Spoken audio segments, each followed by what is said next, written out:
بسم اللہ الرحمن الرحیم اعوذ باللہ من الشیطان الرجیم بسم اللہ الرحمن الرحیم. عزیز طلباء السلام علیکم ورحمۃ اللہ وبرکاتہ.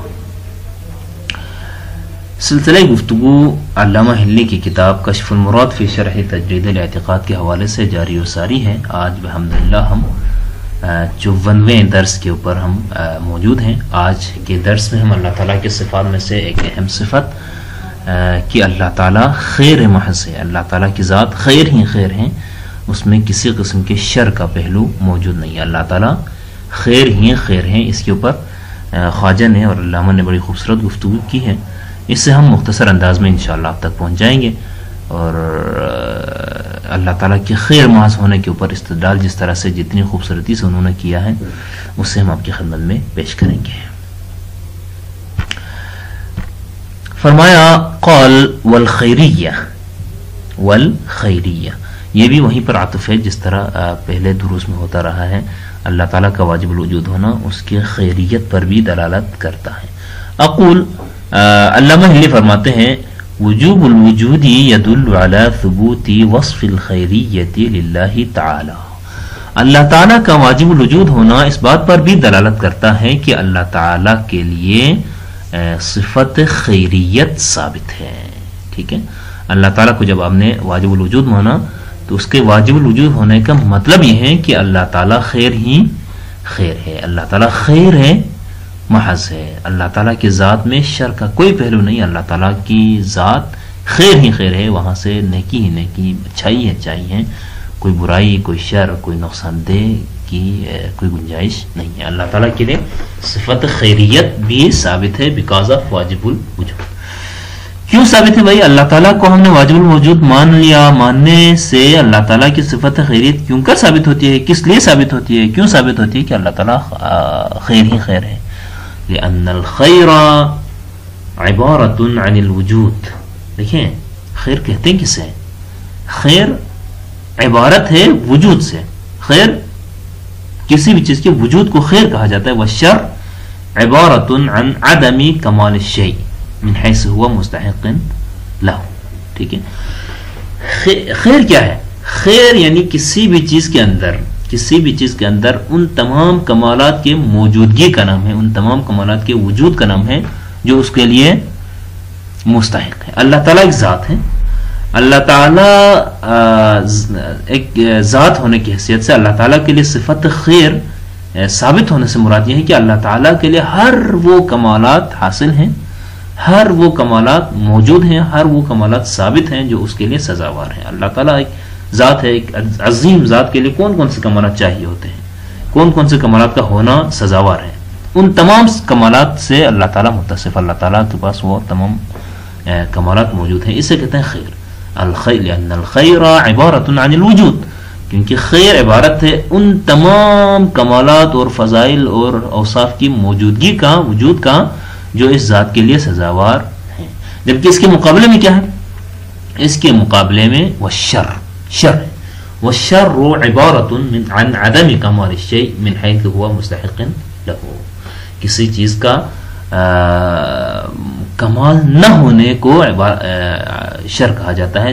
جیسا ہونا چاہیے ویسا نہ ہونے کو ہم شر کہتے ہیں. مثلا ایک چیز ہے، اسے چاہیے تو یہ تھا کہ اس کے اندر بہت سارے صفات کمال و جمال ہوں اور بہت سارے اچھی صفات پائی جائیں، لیکن اس میں ویسی چیزیں نہیں پائیں جائے تو اس کو ہم کیا کہتے ہیں؟ شر کہتے ہیں. مثلا انسان اللہ تعالیٰ کی ایک خوبصورت ترین مخلوقات میں سے ایک مخلوق ہے. اللہ تعالیٰ کی شاہکار تخلیقات میں سے ایک تخلیق ہے. اس انسان کے اندر بہت سارے صفات ہونے چاہیے. اس میں انسانیت ہونی چاہیے، اس میں رحمدلی ہونی چاہیے، اس میں علم ہونا چاہیے، اس میں فہم و فراست ہونا چاہیے، اس میں سخاوت ہونا چاہیے، اس میں شجاعت. یہ ساری صفات کمال ایک انسان کے اندر یہ تمام. چونکہ انسان کو اللہ تعالیٰ نے اشرف المخلوقات بنایا ہے، لہذا اشرف المخلوقات بنانے کا مطلب یہ کہ اللہ تعالیٰ کے تمام مخلوقات میں سے اس کو افضل ہونا چاہیے ہر حوالے سے.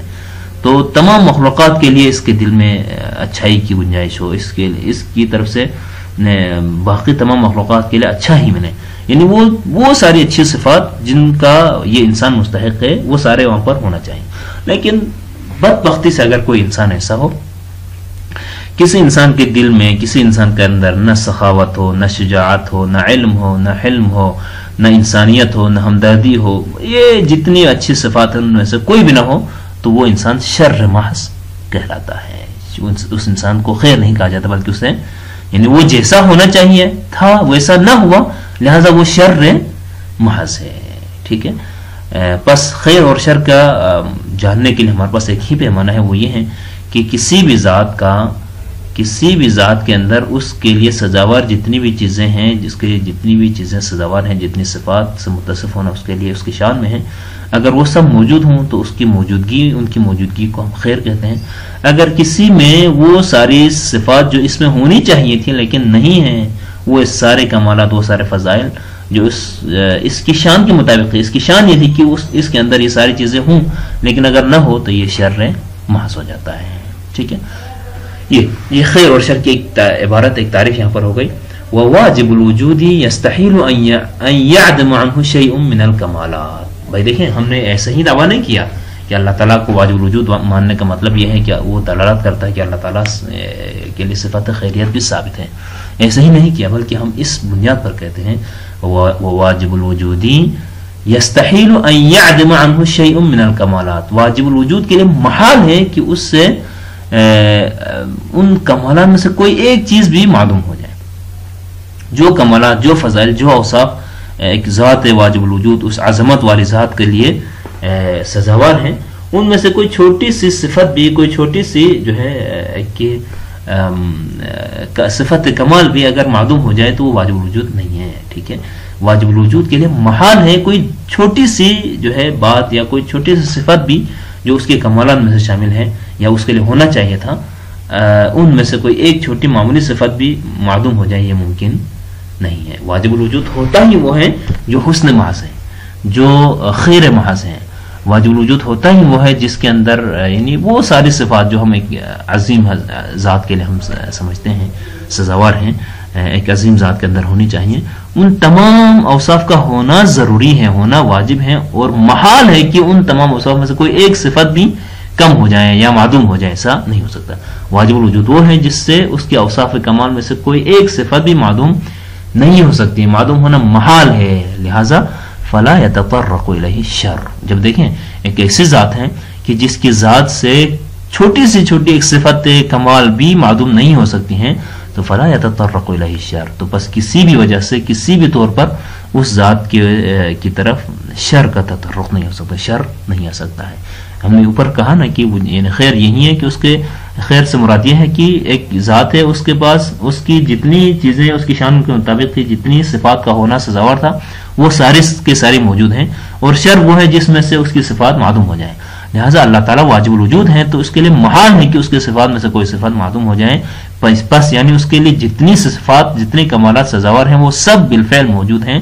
لہٰذا فلا يتطرق الیہ الشر، پس اللہ تعالیٰ کی ذات کی طرف شر کا کوئی پہلو ہی نہیں آتا ہے. بوجہ من الوجوہ، کسی بھی طریقے سے شر کا کوئی گزر بھی اللہ تعالیٰ کی ذات سے نہیں ہوتا ہے. لہذا فہو خیر محض، بس اللہ تعالیٰ خیر محض ہے، صرف اور صرف خیر ہے، اس میں برائی، اس میں شر کی کوئی گنجائش نہیں ہے، وہ کلی طور پر خیر محض ہے.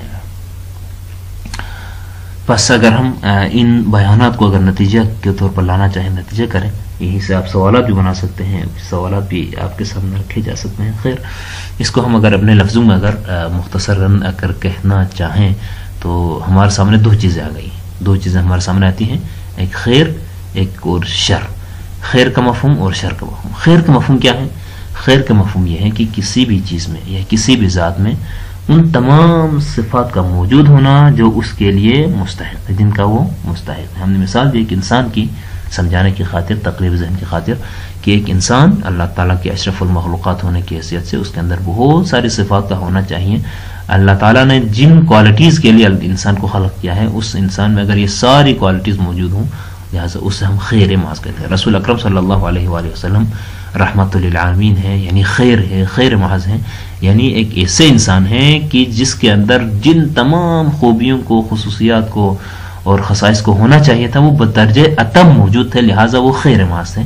ایک انسان کو ویسا ہی ہونا چاہیے تھا، تو اسے ہم خیر کہتے ہیں. خیر یعنی کسی بھی ذات کے اندر، کسی بھی چیز کے اندر وہ سارے تمام صفات اور کمالات موجود ہوں جو اس کے اندر ہونا چاہیے، جو یہ ذات یا وہ چیز جو ہے اس کی مستحق ہے، وہ سارے موجود ہوں تو اسے کہتے ہیں خیر۔ لیکن اگر ایک شیء ہے، ایک ذات ہے، ایک حقیقت ہے، اس کے ہیں تو اس کے سزاوار بہت ساری صفات، کچھ ایسی صفات یعنی 10,000 صفات ایسی ہیں جو اس کے اندر ہونے چاہیے۔ مثلا انسان کی ہم نے مثال، ایک انسان ہے، انسان اشرف المخلوقات ہے، لہٰذا اس کے اندر یہ بہت ساری صفات اور کمالات، یہ چیزیں ہونی چاہیے۔ لیکن اگر کسی وجہ سے اس کے اندر یہ صفات نہیں پائی جاتی ہیں، شجاعت نہیں ہے، سخاوت نہیں ہے، رحم دلی نہیں ہے، مدارات نہیں ہے، سچائی نہیں ہے، فلانی نہیں ہے، یہ ساری صفات اگر موجود نہیں ہیں تو انسان تو بڑا تھا، لیکن اس کے اندر اگر یہ کوالٹیز، یہ ویلیوز، یہ تمام صفات جو اس کے مستحق تھا نہیں آئے تو پھر اسی حساب سے وہ شر بن جاتا ہے۔ اگر کسی انسان میں ان انسانی خصوصیات میں سے کوئی ایک بھی خصوصیت نہ ہو، کوئی ایک صفت بھی اس کے اندر پائی نہ جاتی ہو، تو اسے ہم شر محض کہتے ہیں۔ جیسے مثلا شیطان ایک ویسے تو ہے مخلوق، لیکن اس کے اندر ساری وہ صفات جو ہونی چاہیے تھے وہ ختم ہو گئی، نہ ہونے کی وجہ سے وہ شر محض ہو گیا۔ اسی طرح کوئی دشمنان دین کو اب لے لیں، دشمنان خدا کو لے لیں، جو ہے تو انسان، لیکن اس کے اندر وہ صفات جو ہونی چاہیے تھی وہ نہیں ہے، لہٰذا وہ شر محض بن جاتا ہے۔ بس جب آپ کے سامنے خیر اور شر کی یہ ڈیفینیشن آپ کے سامنے آ گئی، خیر یعنی جس کے پاس ان تمام چیزوں کا ہونا جو اس کا مستحق ہے، شر ان میں سے نہ ہونا جو اس کا مستحق ہے، اللہ تعالیٰ واجب الوجود ہونے کی حیثیت سے اس میں شر ہو ہی نہیں سکتا ہے، کیونکہ اللہ تعالیٰ واجب الوجود ہے۔ واجب الوجود سے کوئی ایک صفت بھی معدوم ہو جائے یہ ممکن نہیں ہے، ممنوع ہے، اصلاً محال ہے، کسی ایک صفت کا بھی معدوم ہونا محال ہے، لہٰذا اس کی ساری صفات جیسی صفات ہونی چاہیے، جن صفات کو مستحق ہے وہ ساری صفات پائی جاتی ہیں، لہٰذا وہ خیر ہی خیر ہے۔ ایک ذرہ برابر بھی، ایک چھوٹی سی صفت بھی اس کی معدوم نہیں ہوئی، لہٰذا شر کا گزر ہی نہیں ہے، لہٰذا اللہ تعالیٰ خیر محض ہے۔ یہاں سے ہم نے ایک اللہ تعالیٰ کی اور صفت کو بھی ہم نے ڈسکرائب کیا، انشاءاللہ تعالیٰ آپ نے اس حوالے سے بھی اگر سمجھا ہوگا۔ والسلام علیکم ورحمۃ اللہ وبرکاتہ۔